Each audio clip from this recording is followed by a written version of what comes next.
പണ്ടൊരിക്കൽ നടന്ന കാര്യം. ഗുലാപൂർ എന്ന പേരിലുള്ള ഒരു ചെറിയ ഗ്രാമം ഒരു വിചിത്രമായ ശബ്ദത്തിനെ പേടിച്ച് ജീവിക്കുകയായിരുന്നു. അങ്ങനെ ഒരു ശബ്ദം ആ ഗ്രാമത്തിലെ ജനങ്ങൾ വർഷക്കണക്കായി കേട്ടുകൊണ്ടിരിക്കുകയാണ്. അത് ഒരു വലിയ മൂടപ്പെട്ട ഗുഹയുടെ അകത്തു നിന്നാണ് വരുന്നത്. ഈ ഭയങ്കരമായ ശബ്ദം പിന്നെ വിചിത്രമായ സംഭവങ്ങൾ കാരണം ഗ്രാമത്തിലെ ജനങ്ങൾ ഈ ഗുഹയെ രാക്ഷസ ഗുഹ എന്ന് പേര് വെച്ച് വിളിക്കാൻ തുടങ്ങി. പക്ഷെ അന്ധവിശ്വാസങ്ങൾ നിറഞ്ഞ ഈ ഗ്രാമത്ത് അങ്ങനെ ഒരു മനുഷ്യനും ഉണ്ടായിരുന്നു. അദ്ദേഹം ഇതുപോലുള്ള കാര്യങ്ങൾ വിശ്വസിക്കാറേ ഇല്ല. അദ്ദേഹത്തിന്റെ പേരാണ് ഷമീർ.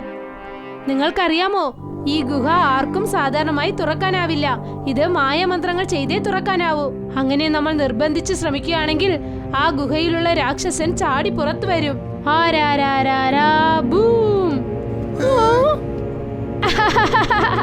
ഏയ്, എന്തു പറ്റി? എല്ലാരും പേടിച്ചു പോയോ? ടില്ലു, ഇതൊക്കെ എന്തിനാ പിള്ളേരെ പേടിപ്പിക്കുന്നേ? ആ കുകയുടെ കഥ ഒന്നും ശ്രദ്ധിക്കണ്ട. അതെല്ലാം ഒന്നുമില്ല. ചെന്ന് പഠിക്ക്. ഗ്രാമത്തിൽ പരന്നുകൊണ്ടിരിക്കുന്ന അന്ധവിശ്വാസങ്ങൾ, അത് കുട്ടികളുടെ മനസ്സിലുണ്ടാക്കുന്ന മാറ്റങ്ങൾ, ഇതൊന്നും ഷമീറിന് സഹിക്കാനായില്ല. അദ്ദേഹം തീരുമാനിച്ചു, ഇപ്പോൾ ഞാൻ ഈ കുകയുടെ രഹസ്യങ്ങൾ തെറ്റെന്ന് എല്ലാവർക്കും നിരൂപിക്കും. അടുത്ത ദിവസം രാവിലെ ഷമീർ ആ ഗുഹയുടെ അടുത്തേക്ക് ചെന്നു. ചേട്ടാ, എന്താ ഇത്? ഞാൻ ഈ കുകയെ പറ്റി എന്താ ആലോചിച്ചോ? ഇത് അതിനെക്കാട്ടും വലുതായിട്ടുണ്ടല്ലോ. പക്ഷേ ഇതിന്റെ കഥകിനെ എങ്ങനെ തിരക്കാനാ? ഷമീർ മരക്കഷ്ണം ഉപയോഗിച്ച് ആ വലിയ ഗുഹയുടെ കഥക് പൊട്ടിക്കാൻ ശ്രമിച്ചു. പക്ഷെ അദ്ദേഹത്തിന്റെ ബലം ഉപയോഗിച്ച് അദ്ദേഹത്തിന് ഒന്നും ചെയ്യാനായില്ല. അദ്ദേഹം തോൽവിയും സമ്മതിച്ചില്ല. അടുത്ത ദിവസം അദ്ദേഹം കൂർത്ത ആയുധങ്ങളോടെ അവിടേക്ക് വന്നു. ഒരു വലിയ വാൾ ഉപയോഗിച്ച് ആ കഥക് താഴെ നിന്നും മുറിക്കാൻ തുടങ്ങി.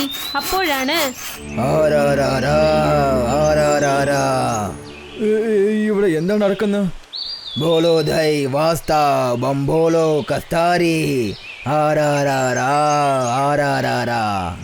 എന്റെ ദൈവമേ, ഇത് ഏത് ഭാഷയാണ്? ഇത് ഏത് ശബ്ദമാണ്? ഒരു പക്ഷേ ഗ്രാമത്തിലെ ആൾക്കാർ പറയുന്നത് നേരാണോ? ഷമീർ പേടിച്ച് വിറയ്ക്കാൻ തുടങ്ങി.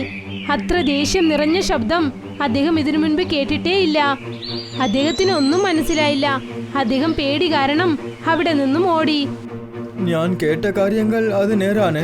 ആ ഭാഷ, ആ ശബ്ദം, ഇല്ല, ഭൂതങ്ങൾ പ്രേതങ്ങൾ എന്ന് ഒരു കാര്യവും ഇല്ല. എന്ന് വെച്ചാൽ ഇത് എന്താണ്? ഷമീറിന്റെ മനസ്സിൽ പേടിയുണ്ടായിരുന്നു. പക്ഷെ അദ്ദേഹത്തിനുണ്ടായിരുന്ന ആഗ്രഹം വീണ്ടും അധികമായി. അദ്ദേഹം തീരുമാനിച്ചു ഈ രഹസ്യത്തിന്റെ തിര എങ്ങനെയെങ്കിലും മാറ്റണമെന്ന്.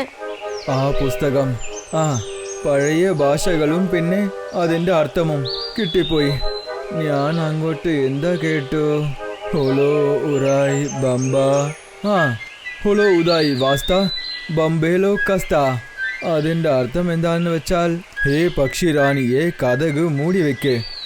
എന്താ എന്ന് വെച്ചാൽ ഇതിന്റെ അർത്ഥം പ്രേതമൊന്നുമില്ല, ഏതോ ഒരു മനുഷ്യനാണ്. അവനാണ് ഈ ഭാഷയിൽ സംസാരിക്കുന്നത്. ഒരു പക്ഷേ അവിടെ വെളിനാട്ട് പക്ഷി റാണി അവനെ സഹായം ചെയ്തുകൊണ്ടിരിക്കുന്നു.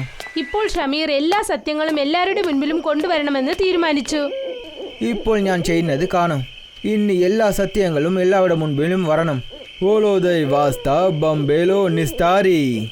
ബോലോദൈ വാസ്ത ബംബേലോ നിസ്താരി. അപ്പോഴാണ് ഭൂമി കുലുങ്ങാൻ തുടങ്ങിയത്. കാറ്റ് വേഗത്തിൽ വീശി. ഇങ്ങനെ എന്താ സംഭവിക്കുന്നത്? അപ്പോഴാണ് തിളങ്ങുന്ന 2 ജോഡി പറവകൾ ഗുഹയുടെ അടുത്തായി വന്നത്. അത് ആ സ്ഥലത്തെ ചുറ്റി വന്നു. അപ്പോഴാണ് അവിടെ ഒരു വലിയ വെളിച്ചം വന്നത്. അങ്ങനെ ഗുഹയുടെ കഥകും തുറന്നു. ഇത് ശരിക്കും തുറന്നു. പിന്നെ ഈ പക്ഷികൾ എവിടെ പോയി?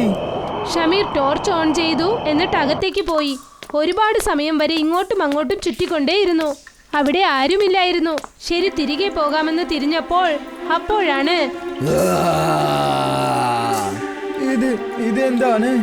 അദ്ദേഹത്തിന്റെ മുൻപിലായി നിന്നുകൊണ്ടിരുന്നത് 7 അടി ഉയരത്തിൽ കറുത്ത തലമുടിയോടെ വളരെ വ്യത്യാസമായി പേടിപ്പിക്കുന്നത് പോലെ ഒരാള്. വേറൊരു ലോകത്തു നിന്നും വന്നതുപോലെ തോന്നി. അദ്ദേഹം ഷമീറിന്റെ കഴുത്തിൽ പിടിച്ച് പൊക്കിയെടുത്തോ. നീ ആരാണ്? എന്നെ വിട്ടേക്ക്. ചേട്ടാ, എനിക്കത് ഒന്ന് മാത്രമേ അറിയൂ. പക്ഷി റാണി കഥകിനെ മൂടൂ, അത്രേ ഉള്ളൂ. അവസാനം ഒരു വിധത്തിൽ വളരെ കഷ്ടപ്പെട്ട് ഷമീറിന്റെ ആ പാവപ്പെട്ട മുഖം കണ്ട് ആ വിചിത്രമായ മനുഷ്യൻ അവനെ വിട്ടു. അവന്റെ ജീവനും രക്ഷപ്പെട്ടു. ശരി, വളരെ നന്ദി. നിനക്ക് എന്നെ കണ്ട് കുറച്ച് ദയ തോന്നി. ഷേടാ, എന്താ ഇത്? നിന്റെ കണ്ണുകളിൽ കണ്ണുനീർ വരുന്നു. ആ വിചിത്രമായ ആദി മനുഷ്യന്റെ കണ്ണുകളിൽ കണ്ണുനീർ കണ്ട് അദ്ദേഹം ഞെട്ടിപ്പോയി.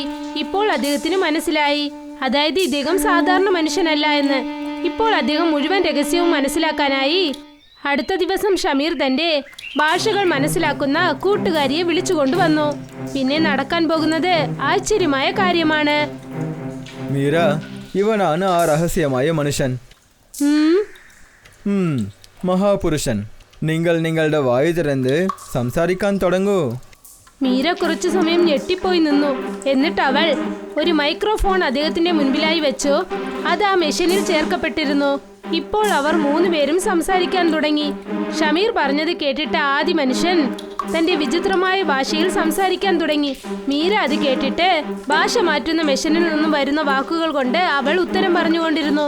കുറച്ചു സമയത്തിനകം മീര ഞെട്ടിപ്പോയി. ഓ, വിശ്വസിക്കാൻ പറ്റുന്നില്ല. എന്തു പറ്റും മീര? എല്ലാം ഓക്കെ അല്ലേ? ഷമീർ, ഈ മനുഷ്യൻ ഈ ലോകത്തിലുള്ളവനാണ്, പക്ഷെ ഈ യുഗത്തിലുള്ളവനല്ല. ഇദ്ദേഹം പുരാണ കാലത്തിലുള്ള ആളാണ്. പിന്നെ ഈ ഗുഹയിൽ ഇദ്ദേഹം തന്റെ മക്കൾക്കായി കാത്തിരിക്കുകയാണ്. എന്താ, നേരാണോ? ഇപ്പോൾ ഇദ്ദേഹം പറഞ്ഞില്ലേ, അത് വെച്ച് നോക്കുമ്പോൾ പുരാണ കാലത്ത് തന്റെ അവസാനത്തെ സമയത്തായിരുന്നപ്പോൾ ആകാശത്തു നിന്നും കുറച്ച് അഗ്നിപിണ്ഡങ്ങൾ താഴേക്ക് വീഴാൻ തുടങ്ങി. ജനങ്ങളൊക്കെ പേടിച്ചു ഓടാൻ തുടങ്ങി. ആ സമയത്താണ് ഈ മനുഷ്യൻ തനിച്ച് ഈ ഗുഹയിൽ കുടുങ്ങിപ്പോയത്. ഇദ്ദേഹത്തിന്റെ കുടുംബമൊക്കെ എവിടെയോ പോയി. അന്ന് മുതൽ ഇന്ന് വരെ ഇദ്ദേഹം തന്റെ മാന്ത്രിക ശക്തി ഉപയോഗിച്ച് തന്നെ ഈ ഗുഹയിൽ അടച്ചു വെച്ചിരിക്കുകയാണ്. പക്ഷേ മീര, നീ ഇവന്റെ അടുത്ത് ഇവന്റെ കുടുംബത്തിനെ പറ്റി... ആ, അത് ഞാൻ അദ്ദേഹത്തോട് പറഞ്ഞു കഴിഞ്ഞു. അവർ ഈ ലോകത്തില്ല എന്ന്. പിന്നെ നിങ്ങൾ പുതിയ യുഗത്തിലെ ജനങ്ങളോടാണെന്നും പറഞ്ഞു. പിന്നെ ഇദ്ദേഹം എല്ലാരിൽ നിന്നും അറിഞ്ഞിരിക്കുന്നത് നല്ലതാണ്. കാരണം ഇക്കാലത്തെ ജനങ്ങളെ വിശ്വസിക്കാനാവില്ല. ഇദ്ദേഹത്തെ സഹായിക്കാതെ ഏതെങ്കിലും ഒരു മ്യൂസിയത്തിൽ അടച്ചു വെക്കും. മീര പറഞ്ഞത് കേട്ടിട്ട് ഷമീർ അല്പം പേടിച്ചു. എന്നിട്ട് അദ്ദേഹം തിരികെ വീട്ടിലേക്ക് വന്നു.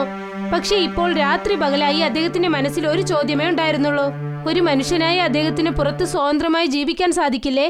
അപ്പോഴാണ് ഷമീർ ഒരു കാര്യം തീരുമാനിച്ചത്. ഐഡിയ വന്നു. ഞാൻ ഇപ്പോൾ ഈ ആദി മനുഷ്യനെ പഠിപ്പിക്കും.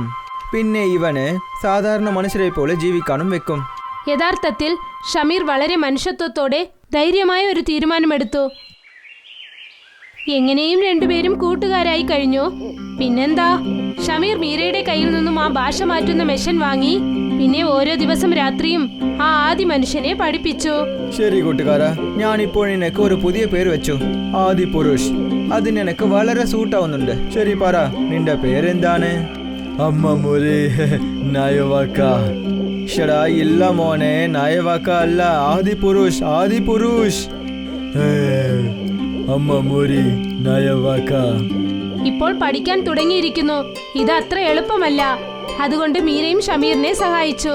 5 വർഷങ്ങൾക്ക് ശേഷം ആ ആദി മനുഷ്യൻ അദ്ദേഹത്തെ ആദി പുരുഷനെന്ന് എല്ലാവരും മനസ്സിലാക്കി. അദ്ദേഹം ഭാഷ മനസ്സിലാക്കാനും തുടങ്ങി.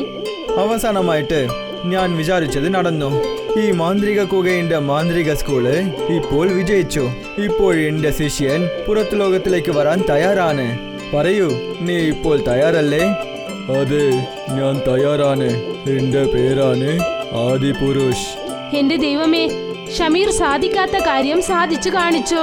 വർഷങ്ങളായി ഗുഹയിൽ കുടുങ്ങിയിരുന്ന ആദി മനുഷ്യനെ ജീവിക്കാൻ പഠിപ്പിച്ചു. ഇതിനെയാണ് പറയുക നല്ല ഉദ്ദേശം പഠിത്തം കൊണ്ട് സാധിക്കും. ഇപ്പോൾ ഷമീറും ആദി പുരുഷനും ഗ്രാമത്തിൽ ഒന്നിച്ചു ജീവിച്ചു.